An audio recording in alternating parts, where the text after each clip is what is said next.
guys, Darkside Gamer. Today we will be doing for Halloween top 10 Fortnite creepypastas. Creepypastas are typically terrifying legends or images that have circulated their way around the internet. They're the modern-day scary campfire stories told on a much larger, more accessible platform, which makes them pretty creepy. Whether or not they're rooted in fact or fiction is entirely up to you. These days, it seems like any big part of pop culture has their own set of creepypastas, including video game sensations the likes of Fortnite. So today, we are taking a look at the top 10 creepypastas that have popped up concerning the game, with our list of the top 10 scary Fortnite creepypastas. And warning, some of these are just flat out kind of crap. When do you expect they're creepypastas?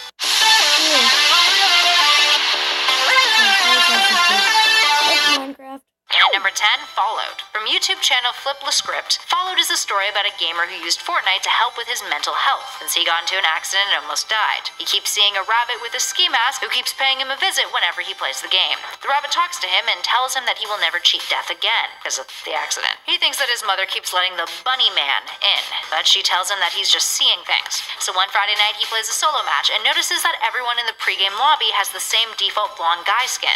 He ignores it, thinking he's in a server with a bunch of noobs. The match begins, he lands at Tilted Towers, and apparently so does everybody else on the server. Also weird. He grabs a loot chest and scores a scar, and then starts taking out foes. He begins to suspect that they're all bots. Their names are Default Fortnite Player with the number. Every time he gets a kill, another player named Frank also gets a kill, the only one without the default name. Finally, it gets down to just him and Frank, and that's when the player realizes who Frank is. It's the Bunny Man, but in the game. He tries to take Frank out, and that's when he hears the demonic voice say, "I dare you to kill me." He keeps missing Frank and is soon out of ammo. Before he can switch weapons, though, Frank appears in person and says out loud, "I dare you to kill me." The player then dies of a heart attack. And at number 9, The Bus Driver. Another creepypasta from Script, this one is called The Bus Driver and is about a scary Easter egg. The player in this story heard a rumor on Reddit about the battle bus, an Easter egg that you can only see on Friday the 13th. In order to see it at the start of the match, on that date, don't get out of the battle bus. Stay until you're about to get kicked off, then unplug your router. Plug it back in and do not find a new game to join, and you'll be still on the bus. So the player's like, yeah, I'm gonna give it a go. And it works.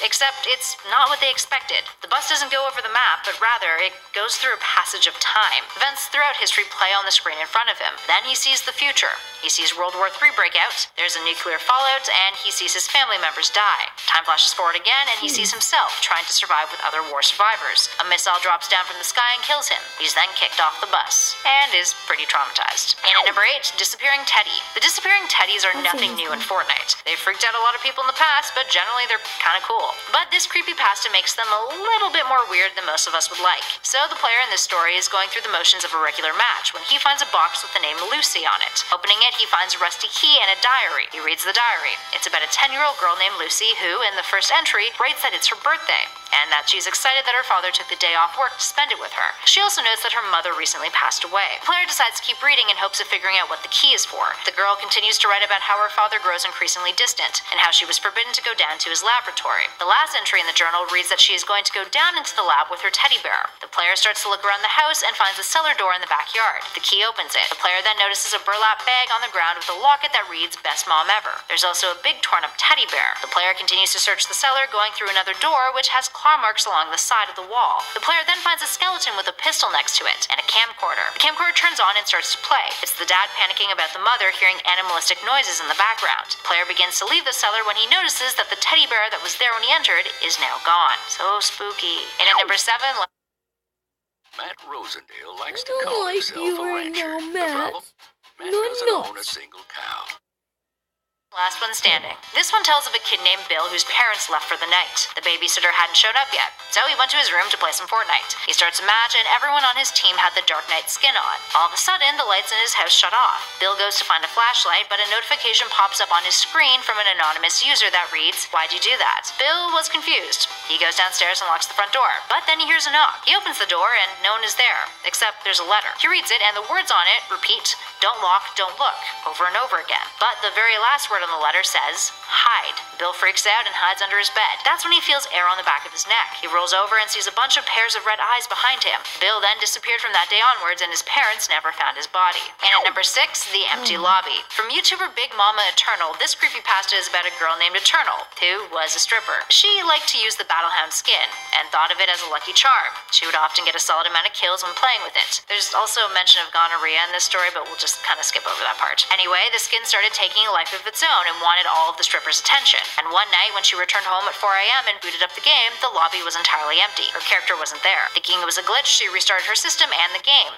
But the lobby was still empty. So she started the game anyway, and her character wasn't there. Just a view of the pregame lobby and other players in the game. So she shut it off again, decided to play again in the morning. But in the morning, the game kept crashing. In her headset, she could only hear growling. The next day after work, she got home and put on her headset. The growling continued. But it wasn't just coming out of her headset this time. It was in her room. She opened her closet and there was the battle hound. 2 days later, she was found dead in her apartment. And at number 5, Supply Llamas. This one is about a player who finds a llama in the game. Immediately after, he gets a message from a user named Skullkiller3. So probably most of these weren't caused by Fortnite.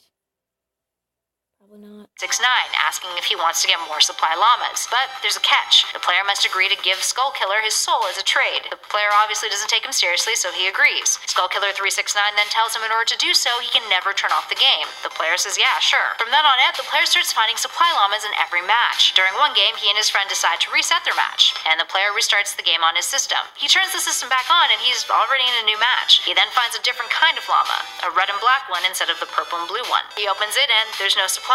But there is a note. He reads the note and it says, I told you and you don't listen. The player freaked out, turns the system off for the night. The next day he finds more llamas, 3 of them, all with the same note. The player then goes to find his dad to show him how well he's doing. And then his dad looks at him and asks, what are you doing in my house? He doesn't recognize the player at all. The long and short of this story, well, everyone knew that he was good at the game, but his family didn't know who he was afterwards. Yeah, we didn't say all of these were perfect horror stories, now did we? And at number 4, Red Team Leader. Another creepypasta from Flip the Script. This one's about a player who buys the Cuddle Team Leader skin from the Fortnite shop, seeing that the skin was only available for an hour and on sale. But when he uses the skin, the color isn't pink. It's blood red in the pregame lobby. He thinks it's a glitch. The match starts and the skin is back to its regular pink. But after the player starts to kill people, the skin starts to turn red. Faintly, but it's there. The more players he kills, the darker the red becomes. Eventually, he's one of the last 10 people in the match. After a solid firefight, he's one of the last 2, and goes after his remaining opponent. But as he takes him out, the player goes down, which is weird since it's a solo match. He shoots the player again.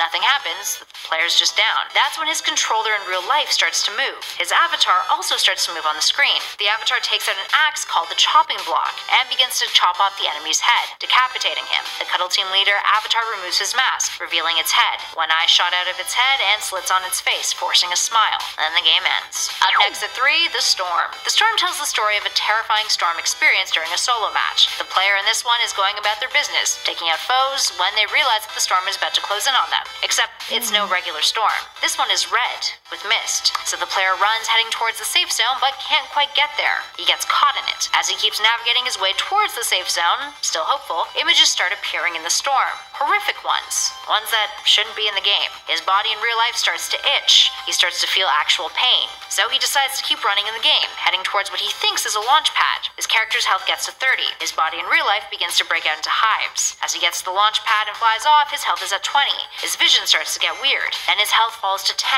And the player starts to lose feeling in his body. This is when he breaks out into the safe zone and all of his symptoms disappear in real life. So, of course, he quits the game and hasn't played Fortnite since. And at number 2, We Eliminated You. In this creepypasta posted and beautifully drawn by Jordan Persegatti, we get the tale of We Eliminated You, one of the more popular Fortnite creepypastas that have made the rounds on the interwebs, initially created by 34 Matthews HD. Anyway, it's the story of a kid who hops on Fortnite after school one day when his mother hasn't gotten home yet. Everyone in the pregame lobby is wearing the Cuddle Team Leader skin. Noticing a creepy theme, once he gets into the match, he realizes that everyone's username is We Eliminated You, which is weird because he can't have the same name as everyone else on the PlayStation Network. So he assumes that the server was filled with hackers. He ends up making it into the top 3 and watched the last remaining 2 players duke it out, waiting for the victor to surface so he could just take them out with a shotgun. As he was waiting, he notices that there's a structure built nearby. It reads, We Eliminated You. Freaked him out, but he still ignored it. Eventually, the 2 Cuddle Team leaders who were duking it out are finished, leaving one remaining foe. The player popped out of his hiding spot and shot him in the head. But it didn't faze his opponent, so he shoots him again. Nothing happens. The player assumed it was a hacker. Eventually, the hacker shot him and knocked the player out of the match. Frustrated, he turned off his PS4 annoyed. He decided to go get some fresh air, but before he leaves his house, he gets a text. It's from a number he didn't recognize, and it read, Get ready for your final elimination. Matt Rosendale took $33,000 from the insurance industry he's supposed to regulate. Rosendale's But what was worse was the photo attached to the text, an image of the player's house. The player panics and locks himself in his bedroom. He calls the police, and while waiting, he looks at the window, where he spots a mysterious figure watching him. And they're wearing the Cuddle team leader mask. He hides in his closet as he hears the mysterious figure come through his back door. As he's hiding, his phone goes off and makes a noise. He panics, thinking that his cover's blown, and looks at the phone. He sees that he's gotten a text from that same number saying, "I know you're in there." And last but not least, and at number 1, the Whisperer, which is kind of a similar story to the last one we just did. This one tells the story of a boy named Timmy whose parents go out of town to visit his sick aunt. Home alone, he messages his pal Mark, his neighbor, to come over and play Fortnite. But Mark wasn't around, so he hopped on the PlayStation communities to find a partner. He finds a post by a user named BattleBus524 who wrote him, "I'm the best Fortnite player of all time. I can carry you. Might need it." Not being overly great at the game, this piques Timmy's curiosity. But he was a bit concerned since the player spelled Fortnite as Fortnite, N-I-G-H-T. He reaches out anyway, and the guy's name is Drew, a 31-year-old dude who lives fairly close to where Timmy lives. They start playing together, and Drew gets killed immediately. Timmy jokes about it, and Drew got really aggressive with him. The more that they played together, Drew started blowing things up recklessly and compromising their matches, and getting killed off really quickly. Drew would whisper to Timmy in his headset, "Behind you," even though no one was behind Timmy. So eventually Timmy got annoyed, made up an excuse to leave Drew, and blocked him. He then started going on solos. A few minutes later, a random user sends him a voice message. Timmy opens it, and the voice says, "You shouldn't have done that. I recommend you don't block me again." A little bit freaked out, Timmy decides to ignore it. 20 minutes later, Drew sends him another message. This time, it wasn't a voice message. It was a photo of Timmy's house. A second later, another message pops up from Drew. "Check your front door." Timmy, freaking out, goes to his front door.